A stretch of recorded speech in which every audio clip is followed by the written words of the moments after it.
6월 금요기도의 시간입니다. 나의 선택은 운명이 아니다라는 제목으로 하나님 말씀 증거하겠습니다. 오늘은 사람이 하는 이 선택에 대해서 살피도록 하겠습니다. 이 선택이 헷갈립니다. 왜냐하면 하나님을 믿고 나서도 이렇게 하나님이 다 아시니까, 그러니까 나는 어떻게 결정을 해도 결국 하나님이 정해놓으셨고 나는 뭐 고민해봐야 아무 의미 없는 게 아닌가. 그래서 이 인간의 자유의지라 그러죠. 자유의지 혹은 선택이라는 개념이 하나님을 만나면 신앙생활을 오래 하더라도 이게 잘못 들을 수 있는 방향이 있습니다. 그게 운명론이에요. 사람의 운명이 정해져 있다. 반대로 나의 선택이 이렇게 매번 옳은지 확신이 없잖아요. 그러다 보니까 선택에 대한 부담감을 많이 가지고 계신 경우가 있습니다. 그 남자가 맞습니까? 뭐 이런 거죠. 지금 매도하는 게 맞습니까? 지금 이 집을 사는 게 맞습니까? 모든 게 선택이에요. 근데 너무 선택에 대한 이 미래의 책임감이 크다 보니까 모든 게 시간이 지날수록, 그러니까 나의 선택은 과연 옳은 것이었냐, 이 선택이 내 책임이 너무 크다는 느낌 때문에 오는 불안감, 그러니까 양측 극단이 다 있는 거죠. 막 살아도 되는 거 아니야? 운명론. 내가 이거 내 결정에 달려 있는 이거 어떻게 감당을 해? 이 선택 속에 숨겨 있는 이 하나님의 은혜를 누리는 시간이 되기를 바랍니다. 핵심은 뭐냐? 자유의지와 하나님의 주권은 언제나 공존한다. 같이 간다는 건데, 그러니까 어떻게 공존할 수 있냐 살피는 시간을 갖도록 하겠습니다. 세 가지로 나눠 살피겠습니다. 첫째로 살필 것은 자유의 이해입니다. 오늘 중요한 본문인데 성경 여러 곳에 나오는데 하나님의 주권, 하나님이 이 땅의 모든 것들을 다스리신다. 하나님의 주권과 동시에 사람이 직접 선택하고 주도적으로 계획하고 이게 양립되어서 나온다는 거예요. 오늘 읽었죠. 잠언 16장 9절 제가 한번 읽겠습니다. 사람이 마음으로 자기의 길을 계획할지라도 그의 걸음을 인도하시는 이는 여호와시니라. 계속 한번 띄워주십시오. 두 개를 그냥 동시에 얘기하고 있다는 거예요. 앞에는 무엇입니까? 사람이 자기의 마음으로 자기의 길을 계획할지라도, 계획을 누가 해요? 사람이 하는 거 맞대요. 하나님이 하는 거 아니래요. 근데 동시에 그걸 어떻게 누가 또 나옵니까? 그의 걸음을 인도하시는 이는 여호와시니라. 걷고 있는 건 사람인데 인도하는 건 하나님이다.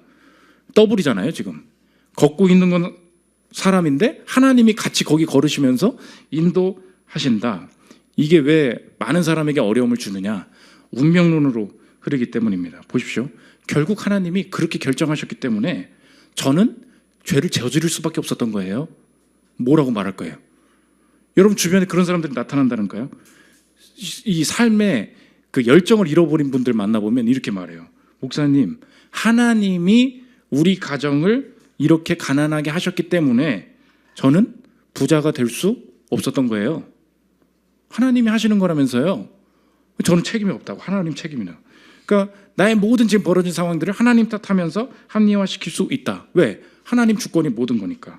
아니라면 이제 반박을 해줘야 되는데 엄마도 할 말이 없는 거예요. 들어보면 다 맞거든요. 양립된다는 걸 몰라서 그렇습니다. 어떻게 해야 됩니까? 둘 다 공존한다는 거예요. 둘 다 양립 가능하다. 예를 들겠습니다. 한 학생이 교실에 앉아 있었어요. 오늘 이렇게 성도가 앉아 있었는데 제가 볼 때 이렇게 정말 저 사람은 싫다. 이런 사람이 한 명 생긴 거예요. 제가 저 사람을 이렇게 내보내고 싶었습니다. 어떻게 내보낼까요? 세 가지 방법이 있습니다. 1번, 제가 힘이 세요. 갑자기 설교하다 말고 들쳐매, 넌 나가! 던져버려요. 어떻게 나간 것입니까? 나갔어요. 자, 이렇게 대문 밖으로 던져진 이 사람은 행위자입니까? 희생자입니까? 희생자죠. 왜? 이 사람은 자유의지가 없죠. 내가 그냥 강박으로 물리적인 힘으로 밀어낸 거니까. 나가긴 나갔어요. 근데 자유의지가 없는 거죠. 두 번째 방법이 있어요. 갑자기 원래는 학생이 총을 꺼내야 되는데 이번에 선생이 총을 꺼낸 거야. 목사가 갑자기 총을 꺼내서 이렇게 딱 머리다 갖다 대는 거죠. 목사라고 하면 안 될 것 같습니다. 학생 교실이에요. 교실이 있는데 교실에서 원래 이렇게 총기 난사를 학생들이 하잖아요. 근데 선생이 총을 꺼낸 거야. 근데 총을 꺼내고 딱 머리에 갖다 댑니다. 그리고 말하는 거야. 나가주시는 게 좋을 것 같은데. 그러면 그 사람은 남아있고 싶은 마음이 있었어요. 이 학생은. 근데 지발로 걸어 나가죠. 자유의지를 가지고 누가 의지를 발휘했습니까? 본인이 한 거예요. 본인이 의지를 가지고 걸어 나갔다고. 근데 이 행동이 과연 자유로운 거냐? 자유로운 게 아니죠. 그런데 세 번째 방법이 있다는 것입니다. 이 학생은 나가고 싶지가 않아요. 근데 선생님이 설득해 볼 수 있죠. 나가보는 게 좋을 수도 있어. 왜냐면 네 좋아하는 여자애 그 밖에 와 있더라. 너 기다리던데? 딱 얘기하는 거예요. 밖에 나가면 뭔가 어떤 유익을 줄 수 있는 얘기를 딱 했습니다. 생각해 보세요. 이 학생 나갈 의도가 없었어요. 나갈 마음도 없었어요. 여기 있는 게 내 마음, 내 소망, 내 원함이었어요. 이 사람 내가 주도적으로 생각하고 있습니다. 근데 누가 나타나서 막 얘기해요. 그러더니 갑자기 내 마음에 소망이 변해요. 남아있는 걸 원했었어요. 근데 어떻게 돼요? 나가기를 원하게 되죠. 왜 그렇게 된 거예요? 내가 진짜로 원하는 게 바뀌었어요. 내가 진짜로 원하는 방향이 바뀌었다고. 보십시오. 어느 정도 결정돼 있죠. 맞아요. 어느 정도. 그런데 동시에 이 사람은 자유롭습니까? 자유롭죠. 이 방식이라는 거예요. 이것이 성경이 말하는 인간의 자유와 하나님의 주권이 공존한다는 뜻이라는 것입니다. 하나님의 주권이 있으면 무슨 로봇처럼 결정되는 줄 이렇게 가버린다는 거예요. 많은 사람들이. 그러니까 나는 아무 이게 뭐야 프로그램이라는 거야. 그냥 매트릭스 삐리삐리삐리삐리 나는 그래서 얘랑 결혼하기로 돼 있고 나는 그냥 가만히 있으면 뭔가 막 될 것처럼. 그렇지 않다는 거예요.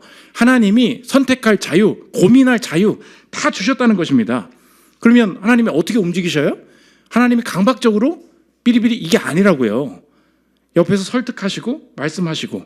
그래서 사람에게 자유의지가 있다. 하나님의 주권이 공존한다. 문제는 뭐냐? 성경은 사람에겐 자유의지가 있어 라고 그치지 않고 이 사람의 자유를 더 확장해서 보여준다는 거예요. 근데 한번 물어볼게. 사람이 그럼 진짜 자유롭니? 여기서부터 문제라는 거예요. 성경은 사람이 자유롭니? 응. 선택하는 거에 있어서는 자유로워. 그런데 사람은 자유롭지 않아. 이렇게 말한다는 거예요. 이 사람의 능력을 구분하는데 자연적인 무능력이 있어요. 나는 선택을 못해. 누가 총 들이밀어서 어쩔 수 없이 해야 돼. 이런 거 아니에요. 자연적인 능력은 있어요. 그런데 도덕적 선택을 못한다는 거예요. 도덕적 선택은 뭐냐? 한번 설명드렸죠. 육식동물과 초식동물. 사자가 있습니다.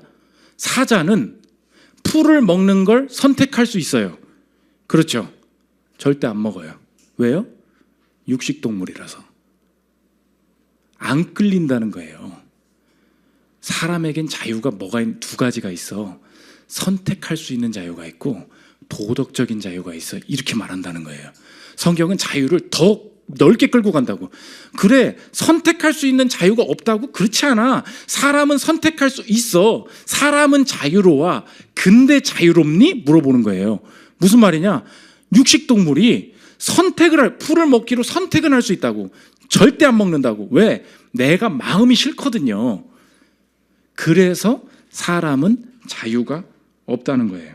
왜? 사람은 하나님을 떠난 이후에 자유가 없어졌다. 이게 타락이다. 무능이다. 이렇게 말해요. 타락교리, 무능의 교리. 뭐가 무능하다는 거냐 했을 때 하나님한테 결정돼서 어쩔 수 없이 막 인간이 이렇게 운명이 정해질 그런 뜻이 아니에요. 사람이 결정은 마음대로 하는데 하나님을 선택하는 결정을 안 하고 싶어 한다고. 하나님과 반대되는 일이 너무 끌린다고요. 내가 육식동물이어야 되는데 초식동물이 돼버린 거예요. 맨날 풀만 먹어. 고기를 갖다 줘도 안 먹어요. 왜? 못 먹게 하는 게 아니에요. 내가 고르지 않는 거지. 그 누구 책임입니까? 하나님이 로봇으로 이렇게 막아놨다고 생각을 해요. 아니에요. 선택할 수 있는데 자기 마음이 끌리지 않아서 선택하지 않았기 때문에 그 죄는 훨씬 큰 거라고. 누가 죄를 저지른 것입니까? 사람이 죄를 저질렀어요. 하나님이 막으신 것입니까? 그렇지 않다는 거예요. 거기서 인간의 처참한 비참한 상태가 드러나기 시작한다는 것입니다. 성경은 뭐라 그러냐? 하나님 떠났니? 선택은 여전히 자유로워. 그러나 자유롭지 않아. 하나님을 떠난 그 순간 사람은 하나님을 높이는 것, 내게 하나님 안에서 유익이 되는 것을 피하는 방식으로 계속 선택하고 싶어 해. 이게 자유의 확장이에요. 선택은 자유가 있지만 도덕적 자유가 없다. 그래서 여러분 이 얘기를 할 때 왜 이 말씀을 알아야 되냐? 여러분의 인생에 지금 고민하고 있는 문제들이 있죠. 적용인데 이거 고를까 저거 고를까? 이 남자인가? 오늘 시기 얘기했죠. 이 타이밍인가? 이 장소인가? 여러 고민을 계속 해야 되잖아요. 그때 우리가 기도를 어떻게 하냐? 하나님, 이건가요? 저건가요? 알려주세요. 이렇게 말한다고요. 그걸 주님 알려주셔야 내가 좀 고를 거 아닙니까? 너는 그걸 골라봐야 망할 거야. 이렇게 말씀하신다는 거예요. 왜? 그거 풀을 한 입 먹어. 아니, 고기를 한 입 먹어. 싫거든요? 그럼 결국 그거 한 입 먹고 어떻게 할 거예요? 뱉는 방향으로 가겠죠. 결국 이걸 주워줘도 내 인생이 망하는 방향으로 갈 거라는 거예요. 그럼 중요한 것은 무엇입니까? 하나님이 선택 이전에 선택의 고민 속에 우리에게 주시는 말씀이 뭐예요? 모든 것에서 선하시고 모든 것에서 유익이 되시고 모든 그 빛의 근원이 되신 분께 나의 비참함을 인정하고 도움을 구하는 거, 여기서부터 시작한다는 거예요. 그래서 여러분이 오늘 선택의 고민이 있죠. 주님이 물어보세요. 내가 죄인임을 인정하십니까? 내가 그리스도 앞에 무능한 상태임을, 비참한 상태임을 인정하십니까? 뭐가 비참해? 내가 내 마음대로 할 수 있는데. 그거 아니라고. 자유가 확장돼서 보이는 순간 난 망하기로 정해져 있구나. 그래서 내 마음을 설득해서 바꿔주시는 분의 개입이 없이는 나는 밖에 못 나간다는 거예요. 그럼 오늘 지금 필요한 건 무엇입니까? 주님, 내게 말씀해 주십시오. 여러분 물어볼게요. 지금 선택을 잘하고 싶은데 여러분의 인생에 그러면 고민을 많이 하면 나중에 변화될 수 있습니까? 오늘 내가 지금 주님 앞에서 내가 지금 초식동물이에요. 근데 나중에 시간 지나고 내가 나중에 주님 믿을게요. 믿을 수 있어요? 이게 무서운 얘기예요. 성숙하면 변화돼요? 아니에요. 주님이 마음을 바꿔주시지 않으면, 주님이 성향을 바꿔주시지 않으면. 그래서 이 유명한 게 조나단 에드워즈가 말한 의지의 자유예요. 의지의 자유가 없다는 거예요. 사람은.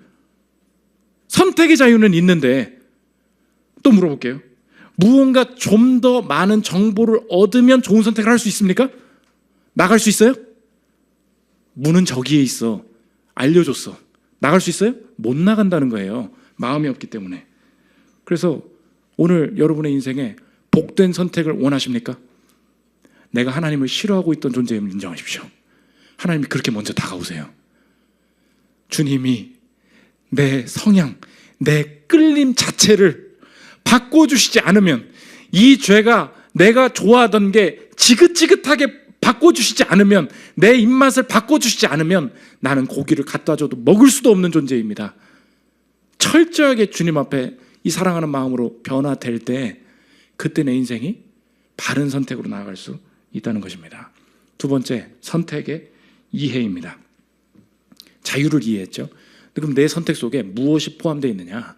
하나님의 선한 섭리가 포함되어 있다는 건데, 두 가지가 같이 나온다는 거예요. 첫째로는 선한 섭리가 같이 있다. 내 선택이 내 운명 아니에요. 근데 사람들이 많이 고민해요. 내가 선택할 때 하나님이 원하시지 않는 거라면 어떡할까요? 제가 대학교 들어갈 때 전도사님한테 큰 상처를 받았다고 말씀드렸죠. 피아노를 막 치는 거예요. 그랬더니 마침 그때 전도사님이 찬양팀을 모집하고 있는데 신디가 없는 거야. 너 그 은사 두고 뭐하니? 신디 쳐야지. 너는 실용음악과가 사명이야. 아무리 기도해봐도 실용음악과가 사명이 아니고 일반 대학교 가야 되는 것 같아가지고 경영학과 갔더니 그 당시 아시죠? 싸이월드에 공개적으로 다이어리에 저격글을 올렸어. 어떤 청년이 주님 앞에 불순종하는 결정을 내려가지고 하나님의 기쁨이 되지 못하는 세상의 이익을 쫓는 애를 보니까 참 한심하다. 그날 밤에 올린 거예요. 진짜 20살 마음에 얼마나 상처가 됐겠어요. 정말로 여러분, 내 지금 웃으려고 하는 말이 아니고 그때 얼마나 내가 주님 앞에 불순종하면 이게 이제 저주 인생 시작이다. 이제 선택을 잘못한 거잖아요. 그렇죠? 세상적인 길과 주님의 부르심이 있는데 내 생각에는 여기 같은데 실용음악과 안 갔다고. 그래서 지금 제가 늘 한탄하는 게, 제가 재즈를 진짜 하고 싶었거든요. 근데 우리 전선식 집사님 재즈 잘하잖아요. 근데 내가 그때 그 선택을 안 해서 내가 이렇게 맨날 이렇게 틀리고 이러고 있는 건가? 그런 걸 가끔 할 때가 있어요. 여러분 물어볼게요. 내가 버클리 가지 않았을까요? 그랬을 수도 있죠. 늘 그런 게 헷갈리는 거예요. 혹시 그때 이과가 맞지 않았을까? 뭐 이런 거 있잖아요. 그때 우리 그럼 어떻게 해야 됩니까? 결정을 잘못한 거면 어쩔 거예요? 몰라요. 우리는 뭘 신뢰해야 되냐? 우리의 결정, 우리의 지식엔 한계가 있어요. 그런데 주님의 약속이 뭐냐? 내 선택에 주의 섭리가 같이 일하고 있다는 거예요. 요셉이 팔려가죠. 형제들이 팔았습니다. 나쁜 결정이죠. 그 선택 속에 하나님의 선한 게 얹어져 있었다. 창세기 45장 5절 보십시오. 밑줄을 잘 보세요. 두 개가 늘 같이 나와요. 당신들이 나를 이곳에 팔았다고 해서 근심하지 마소서, 한탄하지 마소서. 하나님이 생명을 구원하시려고 나를 당신들보다 먼저 보내셨나요? 자, 당신들이 나를 이곳에 팔았다. 누가 팔았어요? 사람이 선택했어요. 그런데 8절 보십시오. 그런즉 나를 이리로 보내니는 당신들이 아니요 하나님이시라. 좀 요셉이 좀 정신 나간 말을 하고 있는 거예요. 당신들이 팔았다고 말을 했잖아요. 8절에 뭐래요? 당신들이 판 게 아니고 하나님이 파셨습니다. 뭐예요? 두 개를 같이 말한다고. 맞아요. 당신들이 악한 선택을 한 게 맞다고. 하나님이 싫어하시는 선택을 한 게 맞다고. 우리한테 적용해봐요. 내가 요셉이 아니에요. 여러분, 왜 여러분을 요셉에 대입하냐고. 그게 착각 아니에요? 나는 판놈이라고요. 그 순간 갑자기 힘들어지죠, 인생이. 내가 만약 이걸 잘못 팔았다면 내 인생의 저주가 다 나한테 오는 거 아닙니까? 요셉의 대답이 나를 향한 하나님의 응답이라고요. 뭐예요? 근심하지 말라고. 하나님이 거기에 선한 섭리로 함께 하신다고. 그래서 운명과 섭리의 차이가 뭐냐? 운명은 인격이 없다는 거예요. 운명론, 넌 정해져 있어. 왜 그렇게 되는지 몰라. 왜 이 사고가 났니? 몰라. 왜 죽었니? 몰라. 몰라. 이게 운명이라는 거예요. 근데 막 그런 일이 벌어진다는 거예요. 섭리는 뭐냐? 살아있는 인격, 그분이 직접 운행하시는 일이라는 거예요. 존 파이퍼가 섭리에서 이렇게 얘기하면 들어보십시오. 운명과 섭리 간의 차이점은 눈이 좋은 사람과 맹인 사이의 차이점과 같습니다. 운명은 눈이 멀었습니다. 그것은 아래쪽 마을로 돌진해서 수천 명을 죽이는 눈사태입니다. 하지만 섭리는 눈사태가 아닙니다. 그것은 처음에는 산비탈에 흘러내리는 실개천과 같다가 작은 시내를 이루고 마침내 영원한 사랑의 넓은 바다로 굽이치며 흘러가는 강, 인류의 유익을 위해 일하는 그런 강입니다. 섭리는 너무나 지혜롭고 너무나 은혜롭고 너무나 기쁜 것이라서 아무도 그것을 운명이라고 부를 수 없다는 사실이다. 이렇게 얘기해요. 아무도 하나님의 섭리를 이해하는 순간에 이걸 도저히 운명이라고 못 부르겠다는 거예요. 왜? 내가 지금까지 믿던 이 운명이라는 그 어떤 나의 어떤 철학, 내 영적인 어떤 그 감은 너무 차가운 거였거든요. 그런데 하나님은 그 차가운 내 현실 속에서도 따뜻함을 주신다는 거예요. 선한 섭리. 그래서 여러분, 오늘 여러분의 선택 속에 함께 섭리로 일하시는 분을 신뢰하지 못한다면 자녀의 미래, 자녀의 배우자, 모든 사업에 앞으로 벌어질 이 모든 결정이 너무 두려울 거예요. 왜? 내 무지를 내가 알겠거든요.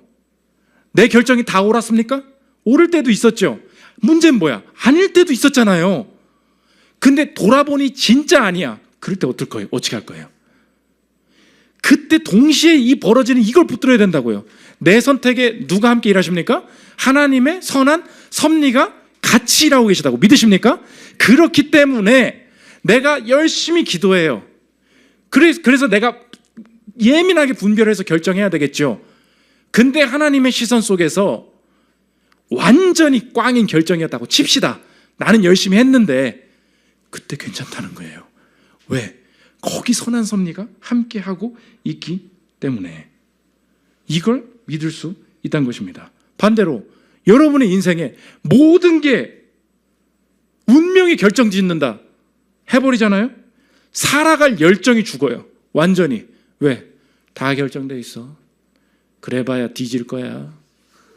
그래봐야 우리 사업은 안 되는 게 정해져 있는 것 같아. 그런 그 흐름을 보고 하는 말들이 있다니까요. 진짜로 보니까 우리 가정은 가문이 썩었다고. 아니 진짜라니까요. 여러분, 내가 일부러 그런 얘기들을 하는 거, 내가 상담할 때 듣는 얘기들이에요. 진짜 그렇게 느낀다니까요. 보니까 쟤네들은 잘 될 집안이래. 지금 실제로 교회 다니면서도 믿고 있는 게 뭔지 아십니까? 그 운명의 흐름이에요. 보니까 돈이 모이는 집안 같아. 뭐 이런 말들. 여자를 잘 만나는 집안 같아. 그 쓸데없는 말, 그 오늘 회개하십시오. 여러분 지금 운명을 믿고 있는 거예요. 인격이 없다고 그냥 단정 짓고 있는 거라고. 우리 집 망했어. 뭘 망해, 망하긴. 하나님이 그 차가운 속에서도 선한 섭리로 요셉의 가문이 망했어요? 야, 이 집안 아주 그냥 망했다. 요셉이 그렇게 생각하지 않았다는 거예요. 그래서 D.A. 카슨이 신학자예요. 표를 하나 보여주십시오. 이렇게 봐야 된다는 거예요. 스펙트럼이 이래요. 보십시오. 왼쪽과 오른쪽에 하나님의 주권이 있고 인간의 책임이 있습니다. 잘 보세요. 하나님의 주권이 극단적으로 나가면 뭘로 가요? 운명론으로 간다고. 이거 아니라는 거예요. 반대로 인간의 책임을 극단적으로 가요. 그럼 어떻게 되냐? 인간이 하나님의 섭리를 바꾸고 막을 수 있다고 생각해. 저 악한 사람이 우리 집안에 벌어지는 선한 하나님의 섭리를 막고 복을 못 오게 막을 수도 있다고 생각한다고요. 그거 맞아요? 틀려요? 틀려요? 양극단은 틀려요. 운명론도 틀리고 완전하게 저항할 수 있다는 말도 틀려요. 그러면 하나님의 주권과 인간의 책임이 같이 가는데 그게 어떻게 되냐? 온전히 하나님의 주권만 벌어지는 하나님의 일들이 있어요. 그렇죠? 내가 선택하는 게 아니에요. 그런데 주권 책임 같이 있는 거 있죠? 내가 책임져요. 모든 내가 책임지는 그곳에 누가 함께 하신다는 거예요? 하나님의 주권이 동시에 함께하고 있다. 믿으십니까? 이 스펙트럼을 균형 있게 이해할 때, 야, 내 선택은 하나님 앞에서 언제든지 주님 앞에 겸손하게 분별하고 기도하는 거, 인간의 선택은 너무 중요하구나. 그런데 저 사람 보니까 엄청 중요한 결정인데도 의연하고요. 하나님이 하실 걸 믿는다면서도 자신이 엄청 치열해요. 그 밸런스가 어디서 온 거야? 이거라는 거예요. 이게 너무 위대한 신학이 된다는 것입니다. 제가 취업할 때 사람들이 그랬어요. 너 왜 거기 취업하냐? 저희 학과는 좀 더 이제 좋은 데를 가는 거를 이제 원했습니다. 근데 저의 취업을 일찌감치 확정 지어준 회사가 있었거든요. 장학금 주고. 근데 사람들이 딱 그러는 거예요. 왜 벌써 선택하려고 그래? 그러는 거예요. 왜 벌써 선택하려고 그래? 결정 짓지 마. 다른 시험 더 준비해봐. 계속 기도하는데 그냥 주신 직장 평안하게 다니래요. 그냥 그 마음이 있어요. 그래서 선택을 했거든요. 여러분 물어볼게요. 이게 제 정신 승리이지 않았을까요? 괜히 새로운 시험 준비했다가 내 능력이 없으니까 내가 떨어질까 봐 주신 거 그냥 감사히 다니려고 하면서 하는 정신 승리 아니었을까요? 모르겠어요. 모르겠다고. 아니었을 수도 있죠. 그런데 우리의 신뢰는 무엇입니까? 내가 그 가운데 가장 하나님이 원하신다라고 생각하는 것으로 결정했습니다.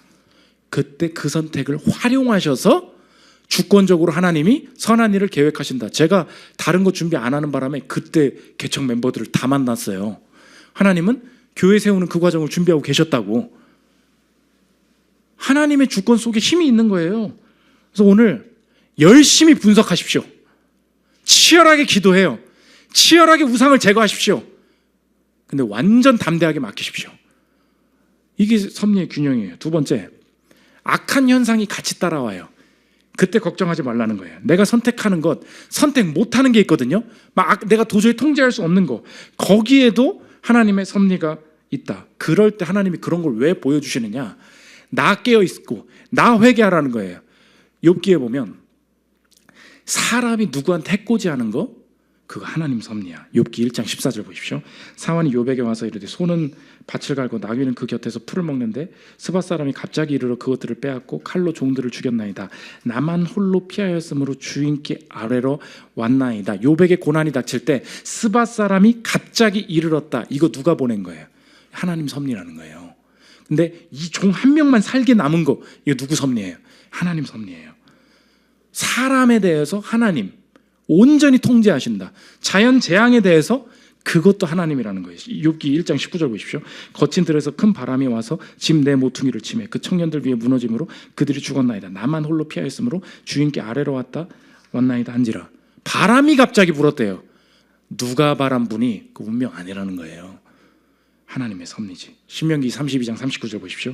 이제는 나 곧 내가 그인 줄 알라. 나 외에는 신이 없도다. 나는 죽이기도 하고 살리기도 하며 상하게도 하며 낫게도 하나니 내 손에서 능히 빼앗을 자가 없도다. 그러면 선한 섭리가 있다는 걸 내가 믿는데 동시에 악한 현상이 벌어지는 것을 내가 맞이했을 때 나는 그럼 어떻게 해야 되냐? 또 운명론으로 간다는 그때 하나님이 하시는 거니까 어쩔 수 없어. 뭐 망한 거지 뭐. 난 이해는 못 하겠는데 왜 이런 악을 일으키는지 난 모르겠어. 이렇게 그냥 가만히 있는다는 거예요, 사람이. 운명론 아니라니까요. 그럼 뭐예요? 언제나 악한 현상들은 나의 깨어있음, 나의 회개를 촉구한다는 거예요. 보십시오. 어떻게 그런 일이 벌어질 수 있어? 그 말 속에 숨겨진 게 있어요. 우리가 결코 해서는 안 될 일, 하나님 우습게 하는 거. 어떻게 그럴 수 있어? 하나님한테는 예외예요. 어떻게 이런 말을 할 수가 있어? 내가 어떻게 하나님을 이렇게 대할 수 있니? 이건 다 무시하고 있다는 거예요.